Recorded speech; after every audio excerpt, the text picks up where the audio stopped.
Picture this. The world outside my window is a muted watercolor of dusk, the kind of evening where the sky can't quite decide if it wants to weep or just sigh. I'm Sierra, 59 years young, standing at the kitchen sink with my hands wrist-deep in soapy water, scrubbing a pot that's seen better days. My reflection stares back at me from the darkened glass, a woman with silver streaks in her hair and laugh lines that tell stories I'm not always sure I want to remember. But tonight, there's something restless in me. A little itch beneath the skin I can't quite name. I've been married to Blake for 34 years. That's a lifetime for some, a quiet, steady rhythm of days that blend into each other like the soft hum of a familiar song. We've built a life that's stable, predictable, maybe too much so. Sometimes I catch myself wondering if this stillness is peace or just the absence of something louder.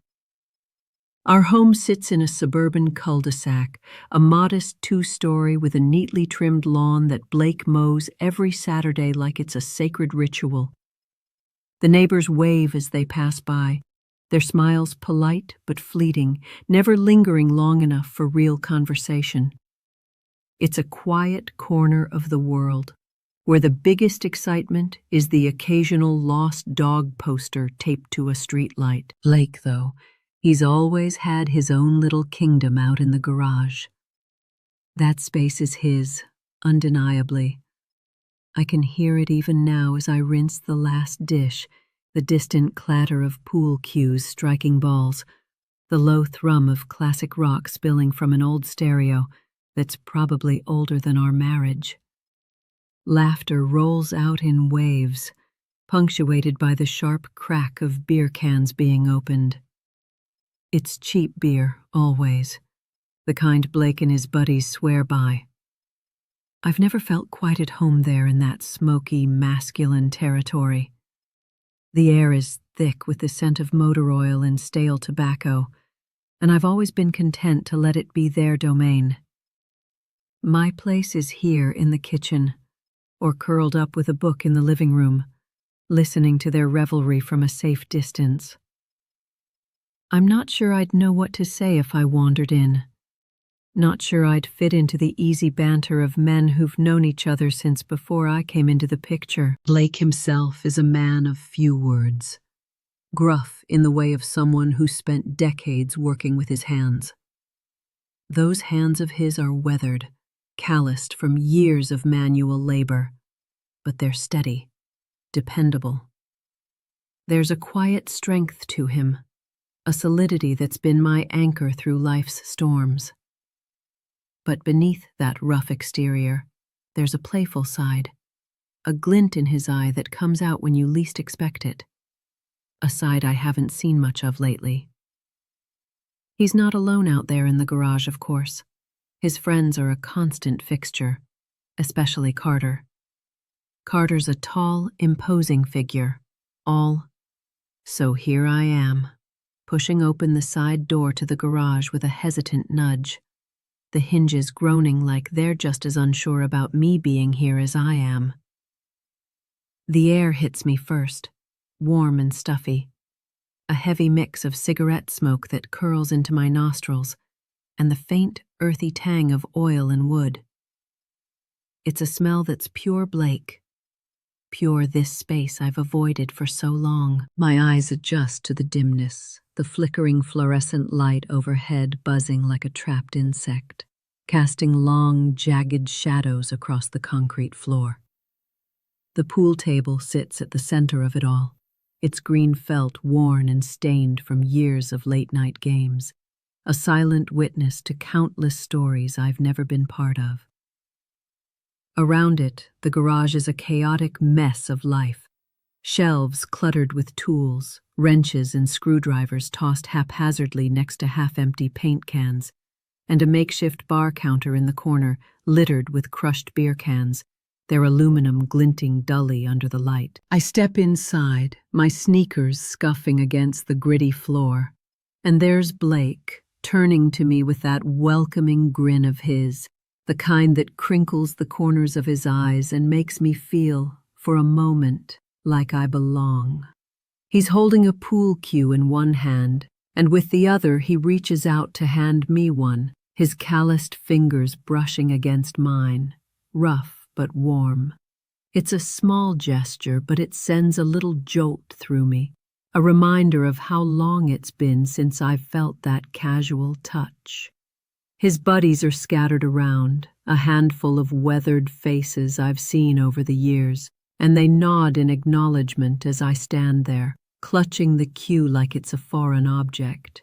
Carter's among them, his tall frame leaning against the wall, and I can feel their eyes on me, lingering just a beat too long, sizing me up in a way that makes my skin prickle. I'm an outsider here, a woman stepping into a den of testosterone and history, and I don't know the rules of this game, literal or otherwise. I fumble with the cue, my fingers awkward as I try to mimic the way I've seen Blake hold his, and a nervous laugh escapes me, sharp and out of place.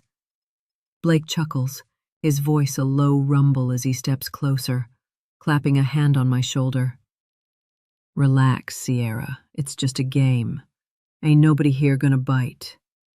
His words are kind, but I can't shake the feeling that I'm a fish out of water, flopping around in a space that's never been mine. I glance around, trying to anchor myself in the details, the scuff marks on the pool table's legs, the faint hum of that ancient stereo still pumping out some old Led Zeppelin track, the way the smoke seems to hang in the air like a ghost. But my eyes keep darting back to the others, to the way they watch me with a mix of curiosity and something. I'm standing there, the pool cue still awkward in my grip, when Carter pushes off the wall with a slow, deliberate ease that makes my stomach twist in a way I can't quite explain. He's got this presence, like he fills up the room without even trying. All broad shoulders and quiet intensity. His boots scuff against the concrete as he moves toward me, and I can feel the weight of his gaze, heavy and unreadable, pinning me in place. The other guys fade into the background, their chatter dulling to a low murmur, as if they sense something shifting in the air. Blake's still nearby, I think, but I don't dare look at him. I'm too caught up in the way Carter's shadow falls over me, too aware of every inch of space shrinking between us. He stops just behind me, close enough that I can feel the heat radiating off him, and my breath catches in my throat. "You're holding it all wrong, Sierra," he says, his voice low and rough, like gravel under tires. Before I can stammer out a response, his hands are on mine, guiding my fingers along the cue with a firmness that's both startling and steady.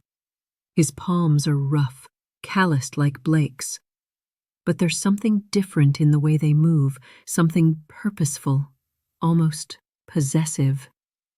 He steps in closer, his chest brushing against my back, and I freeze, every nerve in my body lighting up like a live wire. His breath is hot against my ear as he leans in, his whisper sending a shiver down my spine. "Blake wants you to hit it just right." My mind reels at his words, at the implication hanging heavy between us. I should pull away, should laugh it off or step back into the safety of Blake's orbit. But I don't.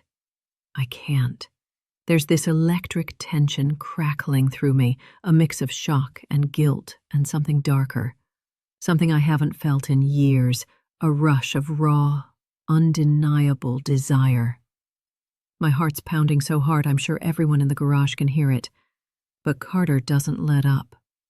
His body presses closer, the hard lines of him against me, and I'm trapped between the edge of the pool table and the weight of his presence. The green felt beneath my fingertips feels like a forbidden boundary, a line I'm teetering on the edge of crossing. And then I do. I don't know who moves first, if it's me leaning back into him or him tightening his grip on my hands. But suddenly the world narrows to just this, the urgency, the heat, the wrongness of it all. It's quick, almost desperate, right there on the edge of that worn-out table. His strength is overwhelming, silent but commanding, and I'm lost in the intensity of it, in the way his hands anchor me even as my mind screams that this is a betrayal. The air is thick with the smell of sweat and the faint, earthy scent of wood from the table, mingling with something primal, something forbidden that I can't pull myself away from. Every sound is amplified in this claustrophobic cage of a garage. The scrape of the table's legs against the floor as we shift, the distant hum of that old stereo still churning out its rock anthem, my own ragged breathing echoing in my ears like a confession I can't take back. It's over as fast as it started, leaving me trembling, my hands still gripping the edge of the table for balance. My chest heaves as I try to catch my breath, the weight of what I've just done settling into my bones like lead. I've crossed a line I can't uncross, betrayed Blake in the most intimate, unforgivable way, right here in his sacred space. The garage feels smaller now, the walls pressing in, the flickering fluorescent light casting harsh shadows that seem to judge me. I can still feel the ghost of Carter's touch, the heat of him lingering on my skin, and I'm drowning in a mix of shame and adrenaline, unable to look at him, unable to face what we've just done. I force myself to turn around, my heart slamming against my ribs, and that's when I see him. Blake is standing there, just a few feet away, his face a storm of emotions I can't fully read. The camera he'd been fiddling with earlier dangles from his hand, swaying slightly like a pendulum, or maybe a weapon waiting to strike. His eyes bore into mine, sharp and piercing, a mix of hurt and anger swirling in their depths. But there's something else there too, something I can't quite decipher, a shadow of something deeper, more dangerous. My stomach drops, a cold sweat prickling at the back of my neck as the weight of his gaze pins me in place. The garage, already suffocating with its stale air and lingering smoke, feels like it's closing in tighter. The stillness so heavy it's almost tangible. I can't hear the stereo anymore, can't hear the murmur of the other guys who must still be somewhere in the background. It's just me and Blake, locked in this silent, suffocating moment where every second stretches into eternity. Carter steps back, casual as if nothing happened, wiping his hands on his jeans with a detached air that makes my skin crawl. His expression is cold, unreadable, like he's already distanced himself from the wreckage we've just created. I want to scream at him, to demand why he pulled me into this mess, but my throat is dry, my tongue heavy as lead. I try to speak, to find words, any words that might salvage this, an apology, an explanation, anything to fill the void of Blake's silence. But all that comes out is a stammer, a pathetic, broken sound that dies in the thick air between us. My mind is a blur, a chaotic storm of guilt and panic, and I can't string together a single coherent thought. I just stand there, frozen, my hands still trembling from where they'd gripped the table moments ago. The memory of Carter's touch burning into my skin like a brand. Blake doesn't say a word at first, and that silence is worse than any shout or curse he could throw at me. It's a void, a black hole sucking in every ounce of courage I might have had. Then slowly, deliberately he moves. His boots scuff against the concrete floor, each step a heavy, measured thud that echoes in the quiet garage like a drumbeat of doom. He walks toward the pool table, his movements slow, almost predatory, and I can't tear my eyes away from him. He reaches the table and sets the camera down with a kind of care that feels wrong, too gentle for the tension crackling around us. The faint clink of the camera against the wood is deafening in the stillness. a small, sharp sound that cuts through me like a knife. Then he picks up his own pool cue, the wood sliding into his grip with a familiarity that makes my chest ache. He holds it like an extension of himself, like he's always belonged here in this space, while I've just shattered everything it stands for. The air seems to thicken, heavy with unspoken accusations, each breath I take feeling like I'm inhaling glass. My heart is racing, pounding so hard I'm sure it's going to burst right out of my chest. I brace myself for the explosion I know is coming, for the shouting match, or worse, for the raw, unfiltered anger I deserve. I can already hear the words in my head, the betrayal I've inflicted on him after 34 years of marriage, the trust I've broken in the most unforgivable way. I expect him to lash out, to let loose all the pain I've caused, and I'm ready to take it, to let his fury wash over me because I know I've earned every bit of it. But instead, when he finally looks at me, there's an eerie calm in his eyes, a stillness that chills me to the bone. It's not the reaction I expected, not the rage I was prepared for. And that scares me more than anything. Now it's my turn, he says, his voice low and steady, each word hanging heavy in the air like a storm cloud about to break. Play with me the same way. His words hit me like a punch, confusing and chilling all at once. I stand there, rooted to the spot, my mind scrambling to make sense of what Blake means. My legs feel like they're made of jelly, barely holding me up as his gaze locks onto mine, unyielding, almost hypnotic. There's a weight to his voice, a quiet command that pulls at something deep inside me, even as fear claws at my chest. I don't know what game he's playing now, but I'm too afraid to ask, too afraid to shatter this fragile, terrifying moment. He gestures with a slow tilt of his head toward the pool table, the cue still resting in his grip like a scepter. And I feel this pull, this desperate need to do something, anything, to salvage whatever's left of us after what I've done. I take a shaky step forward, my sneakers dragging against the concrete, the sound scraping through the suffocating silence of the garage. My hands are trembling, still tingling with the memory of what happened just moments ago, and I can't shake the feeling that every eye in this room is on me, even if the others have faded into the shadows. I'm not sure if they're still here, watching, or if they've slipped away, sensing the storm brewing between Blake and me.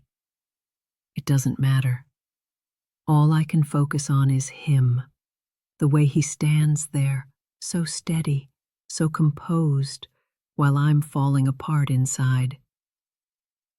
I move closer to the table, my breath hitching, my heart a wild drumbeat in my ears. And I stop just a few feet away, unsure of what he wants from me. Blake doesn't break eye contact, not for a second.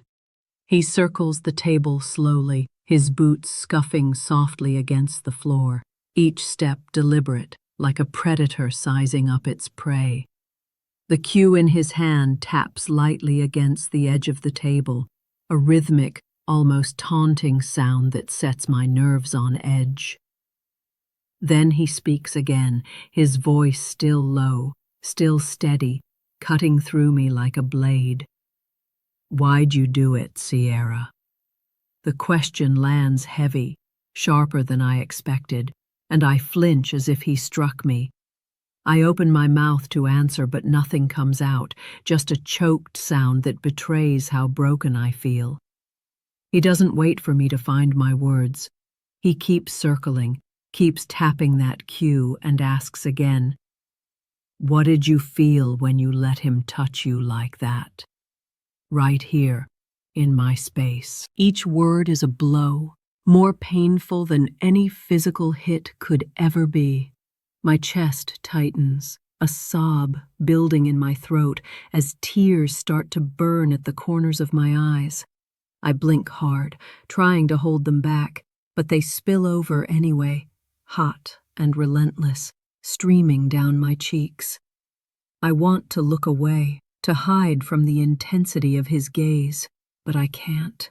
I'm pinned there, forced to face the weight of my guilt, the raw ache of my loneliness, and all the cracks in our marriage that I've tried so hard to ignore for years. I felt. My voice breaks, barely a whisper, and I have to swallow hard before I can go on. I felt alive, Blake. For the first time in so long, I felt something. I've been invisible, just existing. I needed to break out of the monotony, even if it was wrong. I'm so sorry. The confession hangs in the air, raw and ugly, and I brace myself for his reaction, for the anger I know I deserve. But Blake just stops moving, his hands stilling on the cue, his eyes softening in a way I didn't expect. He looks at me, really looks at me, and there's something in his expression that I can't quite read. Pain, yes, but also understanding, maybe even regret. He takes a step closer, the distance between us shrinking. And when he speaks again, his voice is quieter, almost tender. I've known, Sierra. I've known for years how restless you've been. I saw it in the way you'd stare out the window, the way you'd pull away without even realizing it. I knew something was missing for you, for us. I'm frozen, my breath caught in my throat as Blake's words settle over me like a heavy fog. Days have turned into weeks since that night in the garage, and yet the memory of it clings to me, sharp and unyielding, like a splinter I can't pull out.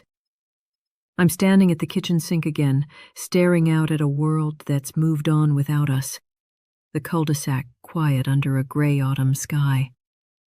The dishes are done, but my hands linger in the empty basin, searching for something to hold on to, something to ground me in this new, uneasy reality.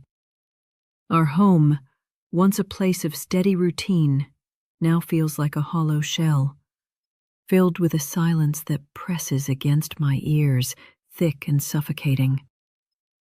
It's not just the absence of sound, it's the weight of everything unsaid, everything broken, hanging between Blake and me like a ghost we can't exorcise. The garage remains untouched, a forbidden territory I haven't dared to enter since that night.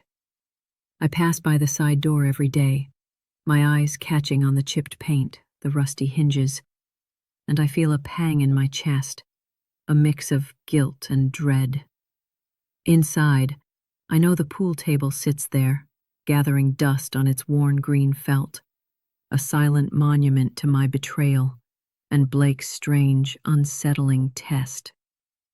I can almost see it in my mind's eye, the cues resting against the wall, the beer cans still scattered on the makeshift bar, frozen in time like a crime scene no one's bothered to clean up. It's a reminder of the line I crossed, the trust I shattered, and the game Blake played in response, a game I still don't fully understand. Did he want to hurt me? To see how far I'd go? Or was it something deeper, a desperate attempt to wake us both up from the numbness we'd settled into? Dinner is the hardest part of the day now. We sit across from each other at the small oak table in the dining room, the clink of forks against plates the only sound breaking the stillness. I keep my eyes on my food, focusing on the way the mashed potatoes clump together, the way the steam rises from the green beans, anything to avoid meeting Blake's gaze. But I feel it anyway, the weight of his stare, heavy with questions neither of us knows how to ask. Sometimes, I catch him glancing at the shelf in the living room where that camera now sits. a black, unblinking eye that seems to watch us just as much as we watch each other. Does he look at it for answers? For proof of what happened? Or is it a reminder of the control he wielded in that moment? The way he turned my shame into a twisted kind of game? I don't know, and I'm too afraid to ask. But slowly, painfully, we've started talking again. It happens late at night, when the house is dark and the world outside is asleep, as if the cover of midnight gives us permission to be raw, unfiltered. We sit on the couch, a blanket draped over our legs, the dim glow of a single lamp casting soft shadows on the walls. The conversations are jagged, full of long pauses and halting words, but they're real. We dig into the mess of what went wrong, peeling back layers of resentment and neglect we've both ignored for years. I tell him about the loneliness that ate at me, the way I felt invisible even in a house we shared. He admits to pulling away, to hiding in the garage with his buddies because it was easier than facing the distance growing between us. We don't always agree, and sometimes the words cut deep, but we keep talking, keep trying to piece together the fragments of what we once had, searching for a foundation we can rebuild on. There was a moment, just a few nights ago, that caught me off guard. We were in the middle of one of those late-night talks, my voice hoarse from holding back tears, when Blake reached over and took my hand. His grip was firm, not punishing, but steady, like an anchor in a storm. I looked down at our intertwined fingers, his calloused palm rough against my softer skin, and I felt something shift inside me, a flicker of tentative hope, a whisper that maybe, just maybe, I wasn't as alone in this world as I had always believed.